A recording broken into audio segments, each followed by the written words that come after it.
Shelley, and I just wanted to say, first of all, what a brilliant day I think this has been in terms of the number of arguments that we've heard, the number of discussions, and I'd just like to pay tribute to everybody on this panel, because I think it's been an absolutely amazing panel of people talking about how we can fight back in the unions, and that's where we need to start. And perhaps I'd just like to say as well to Jose, thank you so much for coming. I was in Genoa the day that Carlo Giuliani was killed on the demonstration against the G8 in 2001. And I was in Genoa the next day when hundreds of thousands of people turned out to protest.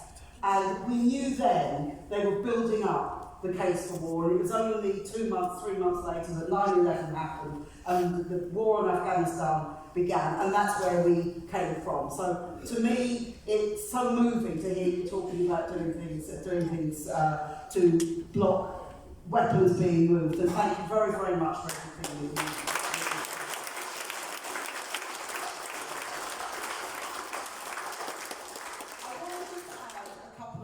To what has been made. Firstly, we all know in union branches up and down the country and at conferences, we're always told by a wing of the trade union movement, we're just concerned with domestic issues. We're only concerned with bread and butter. We're concerned with our pay, we're concerned with conditions, and all of these things are obviously absolutely central to union organising.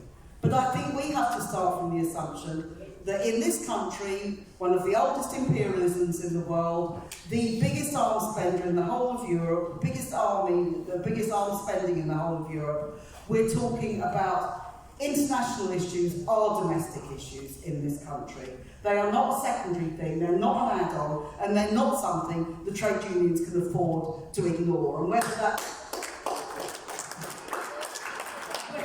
the case with the question of refugees, whether it's the question of racism, whether it's support for national liberation struggles, which unions in the past have given a lot of support for, or whether it's the question of war and peace. This has to be a central part of what we do, for all the reasons that people have said. And we know that the war and international issues are domestic issues, because as soon as there is a war, or the talk of war, or the threat of war, what happens?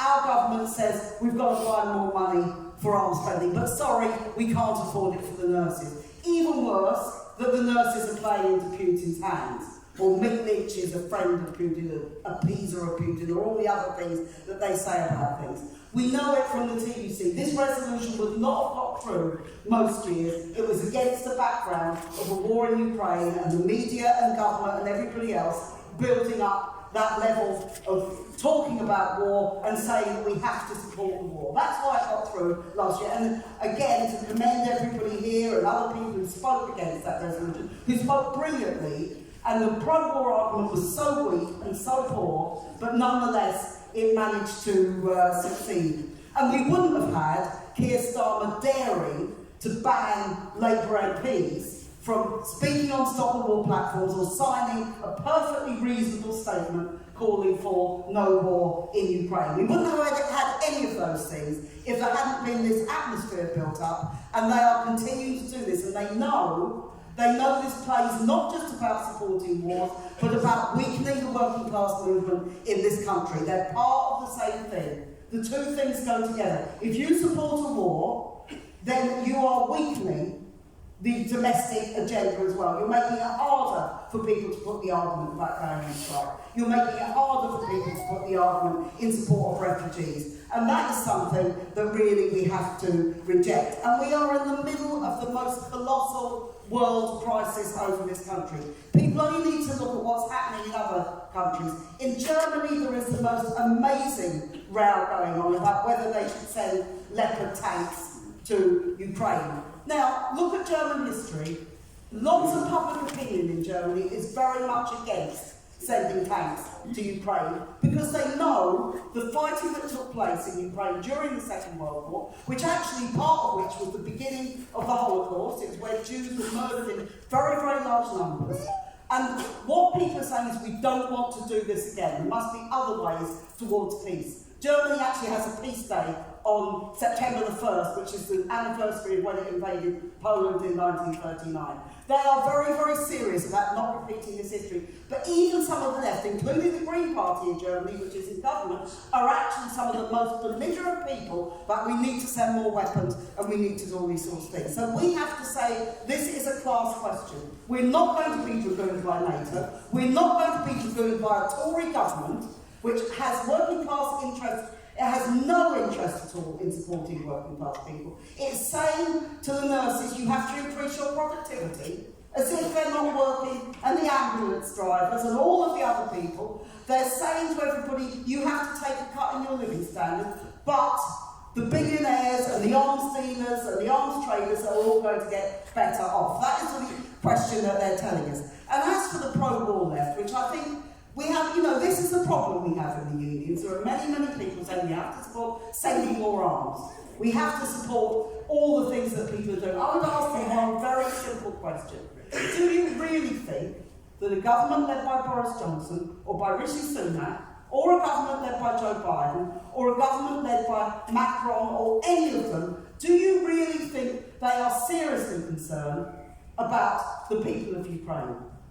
Otherwise, why are the French not paying their pensions that the people want? Huge demonstrations on the streets this week. Why are our people having to go on strike in this country to even maintain their living standards? Because these people are not interested in working class living standards. They are interested in promoting war. And Alex is absolutely right that if we continue along this line, we are heading towards a conflagration much, much bigger. It seems to me there's two alternatives in Ukraine. Well, there's three alternatives.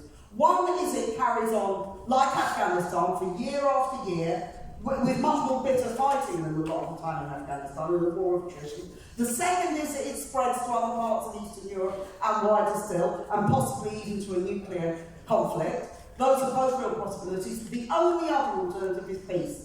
And peace isn't about appeasement of Putin or anybody else. It's about saying we don't want this to go on any longer. We don't want millions of refugees. We don't want thousands and thousands of people killed on any side in this war. And it's about doing those sorts of things. So I think we're talking about here, coming out of this conference, campaigning for peace and increasing our campaigning. We've got to get much, much stronger in the unions, and we've got to do a number of things. I'd ask everybody here, firstly, to make sure your union branch affiliates and your national union affiliates. Try to win that argument if you haven't already done so. Secondly, as other speakers have said, we have to change the TUC resolution. This is an absolutely shameful resolution for any trade union to pass. It really, to say we want an increase in defence spending is only handing a weapon to the right wing in this country, to the government in this country, and shamefully to the other parties in Parliament which are also supporting it. So we have to do that. We have a demonstration on the 25th of February, which we're asking people to mobilise for as widely as possible. We are trying to do our best. It's the anniversary of the war. We are determined to be on the streets on that day. So do everything you can to get support for that resolution, for that demonstration through your union branch, but also to come on it yourself and to organise transport to come on it yourself. We have a chance sooner than that, though, and that is on February the 1st, as again a number of speakers have said. We're going to have, 500,000 people out on strike in that day. There's going to be rallies in every town. I work in a university in Hatfield, which is not a big town, but we've got a rally in Hatfield, which means if it's happening there, it's probably happening pretty much everywhere. So one of my students said to me, there's nothing to do in Hatfield. That's pretty much true. I told her to go to the library, but she didn't appreciate that very much. It's closed. It will be on that day. But if on February the 1st, we go there to support our brothers and sisters on strike. We go there to support the strikes and the picket lines on the demonstrations, but we go there to put a message as well. And despite the argument within the unions, my experience is when we've done that on the People's Assembly demo, when we did it on the TUC demo, when we do it in local schools, there's a lot of people support what we say. You may not get it on the media. I mean, it's incredible. All the voices here today, none of them ever gets anywhere near the mainstream media. Absolutely incredible when you think about it. It's like a military coup. You know, everybody has to support the war. But make sure that we're there on that day, not just supporting the strikes, but putting the case anti-war. And just the final point I want to make is the ideological argument. Again, people have referred to it. We have a big battle going on here. We have a big battle of ideas.